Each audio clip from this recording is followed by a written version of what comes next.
ልክ ሶስተኛው ክፍል ላይ የፋኖን የገመገሙበት አለ። የፋኖና የአማራ ክልል የትጥቅ ትግል በሚል አውድ ስር እንዲህ ገምግመዋል። አፋብን እንዴት ይታያል የሚለውን ደግሞ ከአገዛዙ አንጻር እኒ በአሁኑ ወቅት በአገሪቱ የፖለቲካ መረጋጋት ላይ እጅግ አሳሳቢና ፈታኙን የቀረበው የፋኖ እንቅስቃሴ ስጋት ላይ አይደሉም።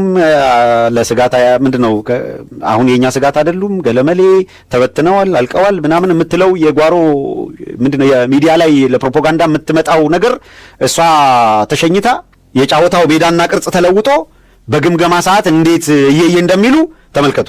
በአሁኑ ወቅት በአገሪቱ የፖለቲካ መረጋጋት ላይ እጅግ አሳሳቢና ፈታኙን የቀረበው የፋኖ እንቅስቃሴ ከቀላል የክልል ግጭት ባለፈ የሥርዓቱን መሰረት እየነቀነቀ ያለ ብሔራዊ ስጋት ሆኗል ይላል።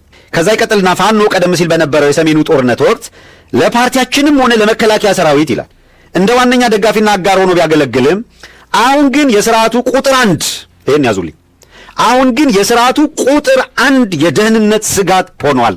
ይሄንን አስምሩበት። ቁጥር አንድ የሥርዓቱ የደህንነት ስጋት ሆኗል። ይሄን ያሉ ቁጥር አንድ ሰው በአንደኛ ደረጃ የኦህዴድ ጠላት ማን ነው? በጠላትነት ሲፈርጅ ኦህዴድ ማንን በቀደው ላንተ የሚልህ ወያኔ ነው የሚልህ አይደለ? አገሪቷን ሊያፈርስ ወያኔ አንተን ራሱ ፋኖ ይልና የወያኔ ተላላኪ ይላል። ግን ወያኔ ሳትሆን ዋነኛ የሥርዓቱ ስጋት አደጋ የተደረገው ግን ፋኖ ነው የተገመገመው። ፋኖ ተብሎ ባይሉ ነው የሚገርምህ። ከአዲስ አበባ በምን ርቀት ላይ ነው አሁን የአፋብን ኃይሎች የሸዋ ጠቅላይ ግዛት ቀጠና ላይ ትግል የሚያደርጉ አካላት በሙሉ በምን ሁኔታ ላይ ነው ያሉት? እግረኛ ይሄዳል፣ ኮማንዶ ይላሉ፣ ባህር ኃይል ይላሉ፣ ምናምን ይላሉ። በሙሉ ምሽክ እያደረገ አሰልፎ እየነዳ ምርኮ በምርኮ ነው የሚያደርገው። ሙትና ቁስለኛ ነው። በተደጋጋሚ ጦርነት አድርገዋል። ፈቅ ማለት እንደማይችሉና ሊያጠቁ እንደማይችሉ ይህንን አረጋግጠዋል። እና አብይ አህመድ ስለ እውነቱ የኢትዮጵያን ሕዝብ የሚዋሹበት መንገድ በጣም የሚያስደነግጥ ነው። ማለት አይን አውጣነት በተሞላበት መንገድ ነው የኢትዮጵያን ሕዝብ ሲዋሹ የምትመለከቱት። ምክንያቱም ከዚህ ቀደም በተደጋጋሚ በተለይ የፋኖን ኃይሎች በተመለከተ አቋማቸውን በይፋ በመንግስት የቴሌቪዥን ጣቢያዎች በኩል ሲገልጹ አዳምጠናቸዋል። የፋኖን ኃይሎች እንዳጠፉ፣ የፋኖን ኃይሎች እንደደመሰሱ፣ የፋኖ ኃይሎች እየተዋጉ የሚገኙት እንደውም ቆመህ ጠብቀኝ በሚባል ክላሽ እንደሆነ በተደጋጋሚ ሲገልጹ ሰምተናቸዋል። አሁን ላይ ደግሞ ይሄ አሁን እዚህ ጋር ከመንግስት በኩል አፈትልኮ የወጣው ሰነድ እንደሚያመላክተው ከሆነ ብልጽግና በአንደኛነት በስጋትነት የሚመለከተው የፋኖን ኃይሎች እንደሆነ፣ ፋኖ በማንኛውም ሰዓት መሃል አዲስ አበባ ከተማ ሊገቡ እንደሚችሉ፣ አዲስ አበባ ከተማ በማንኛውም ሰዓት በፋኖ ኃይሎች ልትያዝ እንደምትችል ነው በዚህ ሾልኮ በወጣው ሰነድ ላይ የፋኖን ኃይሎች የገመገሙበት። የአብይ አህመድ ቀኝ እጅ ነው የሚባሉት እነ ኢታማዦር ሹም ብርሃኑ ጁላና ምክትል ኢታማዦር ሹም አበባው ታደሰ የአገዛዙ ተላላኪ ጀነራሎች ከዚህ ቀደም 90% የሚሆነውን የአማራ ክልል ከተሞችን ነፃ እንዳወጡ፣ ጥቂት የፋኖ ኃይሎች ብቻ ጫካ ውስጥ እንደሚገኙ በተደጋጋሚ አይናቸውን በጨው ታጥበው አደባባይ ወጥተው ለህዝብ ሲዋሹ እንደነበር የሚዘነጋ አይደለም። ይሄ ሰነድ አፈትልኮ የወጣው ደግሞ ትላንትናና ከትላንትና በስቲያ ነው። በዚህ ሰነድ ላይ የፋኖን ኃይሎች ገምግመዋል። ፋኖን በገመገሙበት በዚህ ሰነድ ላይ ፋኖ በማንኛውም ሰዓት ኢትዮጵያን አደጋ ላይ ሊጥል እንደሚችል፣ ኢትዮጵያን ሊበትን እንደሚችል የፋኖ ኃይሎች ማጥፋት ከነበረባቸው ጊዜ እንደዘገዩ እና አብይ አህመድ ሲገልጹ በዚህ ሰነድ ላይ እንግዲህ አፈትልኮ ወጥቷል ማለት ነው። ከጭንቀት የመጣው ግምገማ ይቀጥልና ቁጥር አንድ ይላል።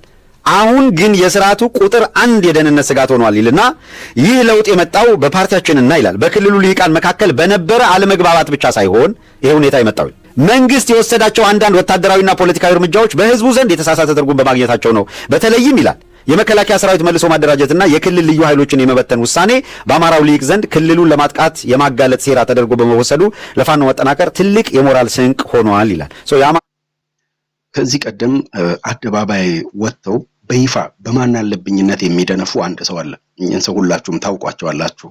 የኦሮሚያ ክልል ርዕሰ መስተዳድር የሆኑት አቶ ሽመልስ አብዲሳ አደባባይ ላይ ወጥተው በማን አለብኝነት ህዝብን እንደ ህዝብ ይሳደባሉ። ህዝብ ላይ አፋቸውን ይከፍታሉ። ማንነት ላይ ያነጣጠረ መጠነ ሰፊ ቅርሻታቸውን አደባባይ ላይ ወጥተው በመንዘባዘብ ይታወቃሉ። በተለይ ደግሞ የአማራን ህዝብ በተመለከተ የሚሄዱት የፖለቲካ መንገድ በጣም አደገኛ የሆነ አካሄድ እንደሚሄዱ ይታወቃልና አንድ ወቅት ላይ ሁላችሁም እንደምታውቁት ወደ አባይ ማዶ ሄደን ቁማሩን በልተናቸዋል፣ ነፍጠኞችን ነፍጣቸውን ቀምተን እኛ ታጥቀናል፣ ከዚህ በኋላ የሚያሰጋን ኃይል የለም፣ የሚያሰጋል አካል የለም፣ ትልቋን ኦሮሚያ እንገነባለን እያሉ ህዝብን እንደ ህዝብ በከፍተኛ ሁኔታ ህዝብን ሲያጥላሉ ሲያንቋሽሹ የነበሩ ሰው ናቸው አቶ ሽመልስ አብዲሳ። አሁን ላይ ግን አቶ ሽመልስ አብዲሳ በተለይ የፋኖ ኃይሎች ወደ ትጥቅ ትግል ከገቡ በኋላ በከፍተኛ ሁኔታ የሚይዙት የሚጨብጡትን ነው ያጡት። ከዚህ በፊት አደባባይ ወጥተው እንደደነፉት አልሆነላቸውም። የፋኖ ኃይሎች ወደ ትጥቅ ትግል መግባት ለአቶ ሽመልስ አብዲሳ ከባድ መርዶ ነው የሆነባቸው። እሳቸው ምናልባት የፋኖን ኃይሎች ትጥቅ እናስፈታለን፣ የአማራን ክልል ከተሞች ልዩ ኃይሉንም ህዝቡንም ትጥቅ አስፈትተን ከዚህ ቀደም እኛ ተገዝተናል፣ አሁን ደግሞ እኛ እንገዛቸዋለን የሚል አይነት እሳቤ ነው ያላቸው። ታዲያ እንደነሱ ፍላጎት ቢሆን ፋኖን ትጥቅ አስፈትተው የአማራን ክልል ልዩ ኃይል ትጥቅ አስፈትተው ህዝቡን ለመጨቆን በከፍተኛ ሁኔታ ህዝቡን ለማዳከም ክልሉን ለማውደም ነበር ትልቁ እቅዳቸው። አሁንም ቢሆን በኦህዴድ ክልሉ እየወደመ ነው። ምክንያቱም ክልሉ የጦርነት አውድማ ሆኗል። ግን አሁን ላይ ክልሉ እየወደመ ቢሆንም እንኳን ኦህዴድ መቋቋም የማይችለው ኃይል ተነስቶበታል። የፋኖ ኃይሎች ከዚህ ቀደም እንደሚባለው በቆመህ ጠብቀኝ ወይ ደግሞ በምናምን አይደለም እየተዋጉ የሚገኙት። ይሄንን እነሱ ከገመገሙት ሰነድ ላይ ነው ማግኘት የቻልነው። አንዳንዴ ጠላት ስላንተ ብርታት ሲያወራ በትክክል ብርታትህን ታገኛለህ ይባላል። ፋኖ በምን አይነት አቋም ላይ እንዳለ በትክክል ማወቅ የምትችሉት የፋኖ ኃይሎች ከሚሰጡት መግለጫ ላይ ሳይሆን ጠላት ከሚሰጠው መግለጫ ነው። የፋኖን ሙሉ አቋም፣ የፋኖን ብርታት፣ ፋኖ ለጠላት ምን ያህል አስጊ እንደሆነ መገንዘብ ትችላላችሁ። ታዲያ አቶ ሽመልስ አብዲሳም በዚሁ የፋኖ ኃይሎች በተገመገመበት ዕለት በዚሁ ስብሰባ ላይ እንደተገኙ የሰማን ሲሆን አቶ ሽመልስ አብዲሳ የፋኖ ኃይሎች በማንኛውም ሰዓት መሀል አዲስ አበባ 4 ኪሎ ቤተ መንግስት ሊገቡ እንደሚችሉ ከዛም አልፎ ደግሞ የፋኖ ኃይሎች የትጥቅ ትግል በማንኛውም ሁኔታ ወደ ኦሮሚያ ክልል ከተሞች በማንኛውም ሰዓት ሊስፋፋ እንደሚችል ስጋት እንዳላቸው ሲገልጹ ተሰምተዋል። ከዚህ ቀደም አጠፋ ነው፣ ደመሰስ ነው፣ ነፍጡን ቀማ ነው ያሏቸውን የፋኖ ኃይሎች የአማራን ህዝብ አሁን ላይ ሊያጠፉን ነው፣ ጽንፈኛው ቡድን ከውጭ ጠላቶቻችን ጋር ተቀናጅቶ ሊያጠፋን ነው፣ ፋኖ ጽምዶ ብሎ ከህወሓት ጋር ከወያኔ ጋር ከሻቢያ ጋር ተቀናጅቶ ኢትዮጵያን ሊበትን ነው ሲሉ ይደመጣሉ። እንግዲህ አስባችሁታል? አቶ ሽመልስ አብዲሳ ኢትዮጵያን ሊበትን ነው ብለው የሚከሱት የኢትዮጵያ ጠባቂ የሆኑትን የፋኖ ኃይሎችን ነው።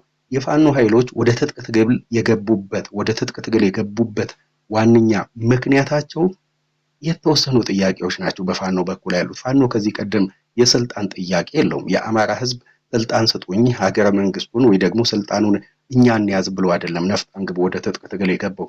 እየሞትን ነው። የማንነት ጥያቄ ያለብን፣ የህልውና ጥያቄ ያለብን፣ ህዝባችን አደጋ አለበት። ህዝባችን አደጋ ባለበት ሁኔታ ፋኖን ወይም ደግሞ የአማራ ልዩ ኃይልን ትጥቅ እናስፈታለን ብሎ ማለት ሆን ብሎ እኛን ለማስጠቃት ነው። ትጥቅ አንፈታም።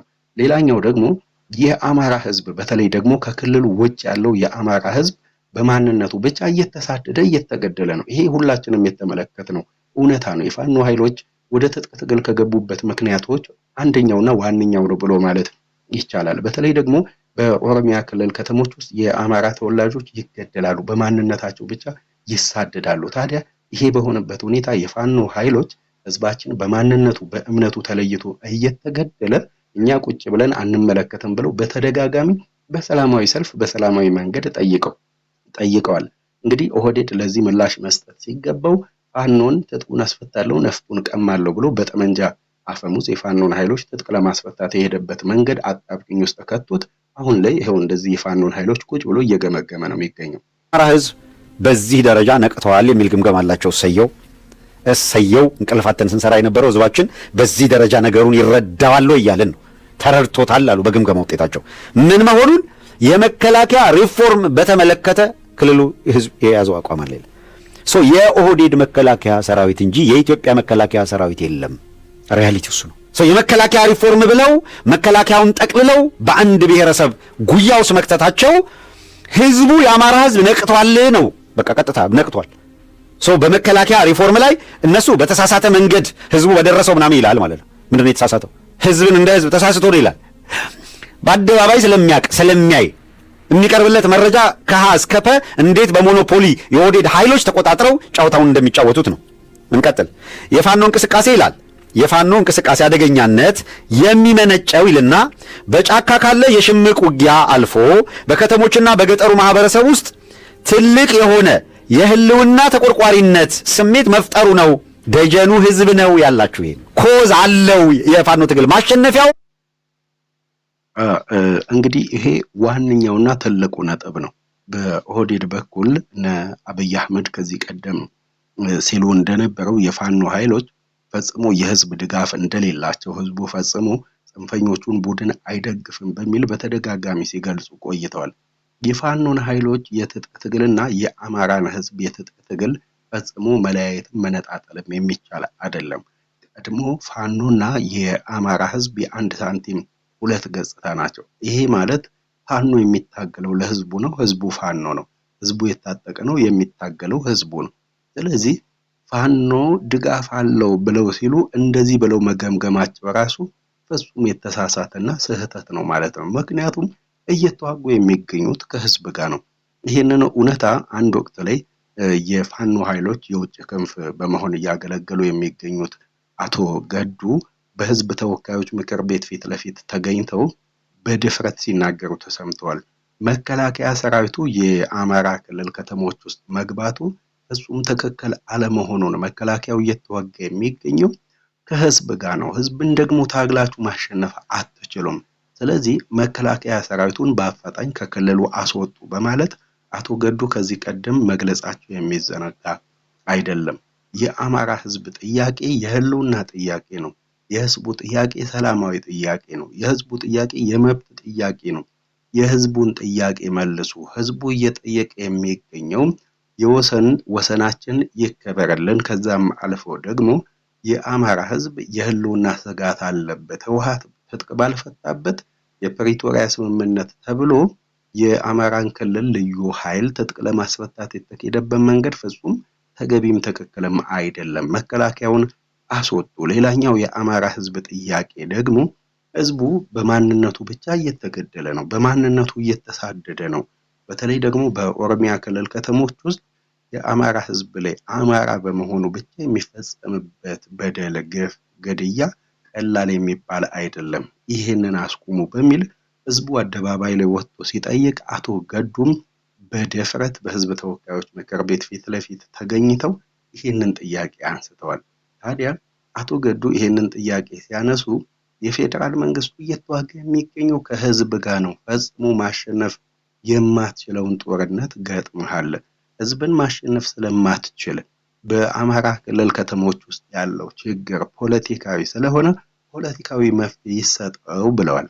እስከዚህ ሰዓትም የፌደራል መንግስቱ የነ አቶ ገዱን ንግግር አዳምጦ ቢሆን የነ አቶ ገዱን ምክር አዳምጦ ቢሆን እስከዚህ ሰዓት በአማራ ክልል ከተሞች ውስጥ ውጊያ አያካሂድም። መከላከያ ሰራዊቱ አይዳከምም። አገሪቷ በኑሮ ውድነት አትዳከምም። አገሪቷ በጦርነት እንዲሁ ደግሞ የሰው ህይወት በማጣት አትዳከምም። ጦርነቱ የእርስ በርስ ነው። ጦርነቱ የወንድማማቾች ጦርነት ነው። ጦርነቱ አሸናፊ የሌለው ጦርነት ነው። እየሞተን የምንገኘው ወንድም ከወንድም ነው። የውጭ ጠላት መጥቶ አይደለም። ምናልባት ይሄ ሁሉ እልቂት ላይከሰት ይችል ነበር፣ ምናልባት የፌደራል መንግስቱ እና አቶ ገዱን ሰምቶ ቢሆን ማለት ነው።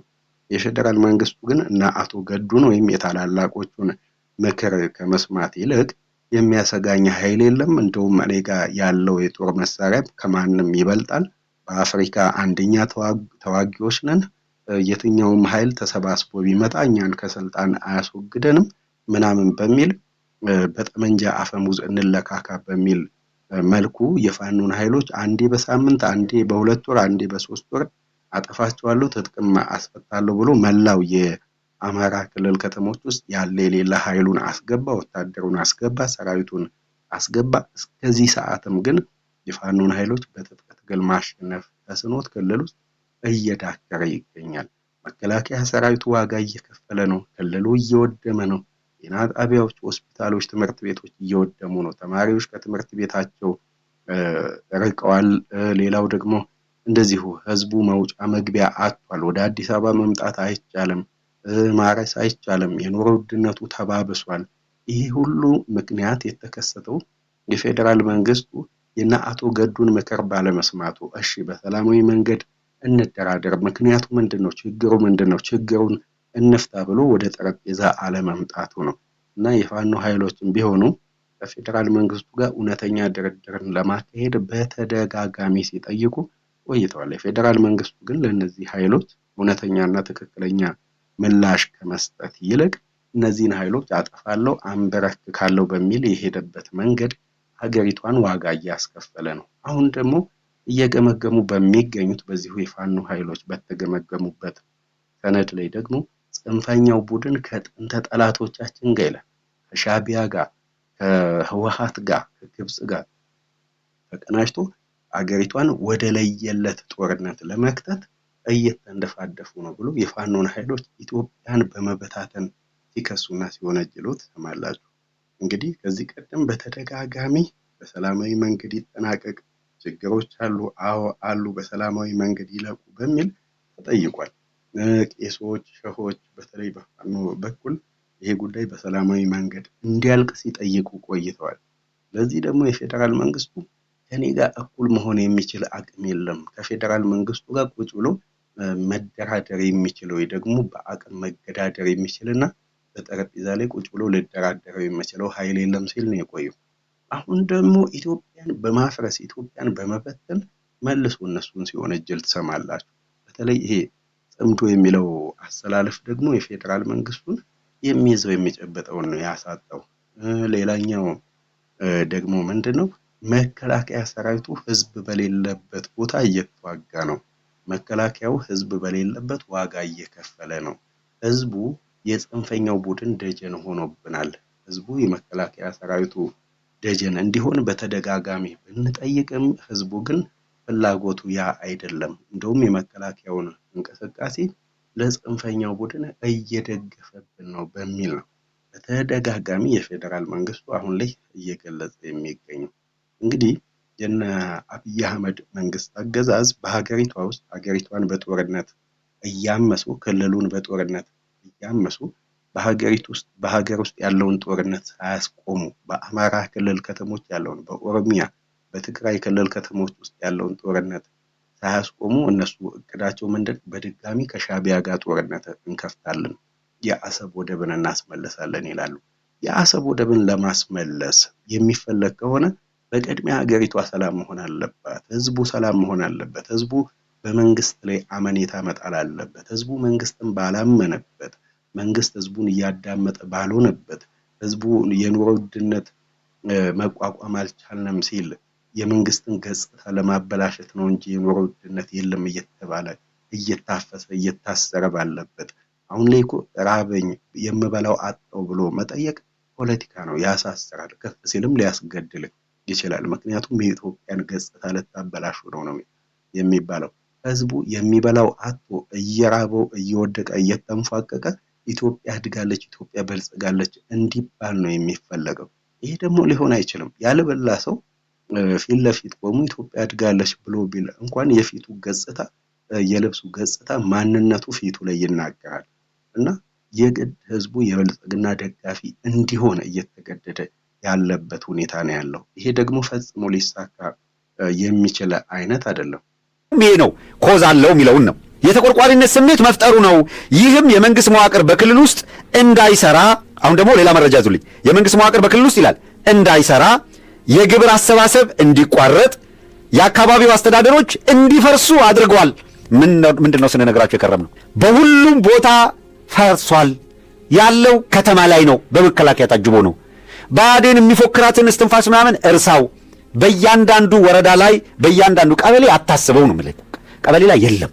ወረዳ ላይ አሁን ቅርብ ጊዜ በየቦታው ምን ሁኔታ ላይ ነው ያላችሁት ብዬ ቃለ ምልልስ በማድረግና በምጠይቅ ጊዜ ነፃ ቀጠና ከያዛችሁ በነፃ ቀጠናችሁ እናንተ ምንድነው የምታደርጉት? እንዴ በነፃ ቀጠናማ አስተዳደር መስርተን አስተዳደር አቁመን ህብረተሰቡ የዕለት ተዕለት የህዝብ አገልግሎት እያገኘ ነው። በአሁን በቀበሌ ህብረተሰቡ ማንኛውንም አገልግሎት ያገኛል። በተቆጣጠራችኋቸው ቦታዎች በሙሉ አዎ አብዛኛውን ተቆጣጥረውታል። ሲቪል አስተዳደር ተመስርቷል በፋኖ። ከዚህም በላይ አሁን ደግሞ ይሉ ከዚህም በላይ ይልና ፋኖ ከህወሓትና ከሻቢያ ጋር በቅንፍ የጋራ ጠላት ይልና የጋራ ጠላት በሚል ሰበብ ስልታዊ ትብብር ለመፍጠር እያሳየ ያለው ፍላጎት ለፓርቲያችንም ሆነ መንግስታችን እጅግ አደገኛ ነው ይላል። ቀደም ሲል በታሪክና በፖለቲካ የማይገናኙት ይላል። ቀደም ሲል በታሪክና በፖለቲካ የማይገናኙት እነዚህ ኃይሎች በብልጽግና ላይ ያላቸው ቂም አንድ እንዲሆኑና የመረጃ እንዲሁም የትጥቅ ልውውጥ እንዲያደርጉ እድል ሰጥቷቸዋል። ይሄ እንግዲህ ህዝቡ ለምን ከፋኖ ጎን ተሰለፈ ብሎ ማለት ፈጽሞ የሚቻለው ወይም ደግሞ ትክክለኛ አይደለም። ህዝቡ መደገፍ ያለበትን ያውቃል። ህዝቡ ማን እንደሚጠቅመው ያውቃል። ህዝቡ የሚጠቅመውን ነው የሚደግፈው። ህዝቡ ከጎኑ መሆን የሚፈልገው ለነገ ይጠቅመኛል፣ ለነገ ይበጀኛል፣ መብቴን ያስከብርልኛል፣ ደህንነቴን ያስከብርልኛል ብሎ ከሚለው አካል ጎን ነው ህዝቡ ከጎን መሰለፍ የሚፈልገው። ይሄንን እውነታ ደግሞ አምኖ መቀበል የሚያስፈልግ ይመስለኛል። እንግዲህ ውድ አድማጮቼ ስለምትከታተሉን ስለምታደምጡን ከልብ አመሰግነን። በቀጣይ ቪዲዮቻችን ደግሞ እስከምንገናኝ እንዲሁ ሰላም ጤና በያላችሁበት ይብዛልን እንላለን። በቀጣይ ቪዲዮቻችን እንደዚሁ የምንገናኝ ይሆናል።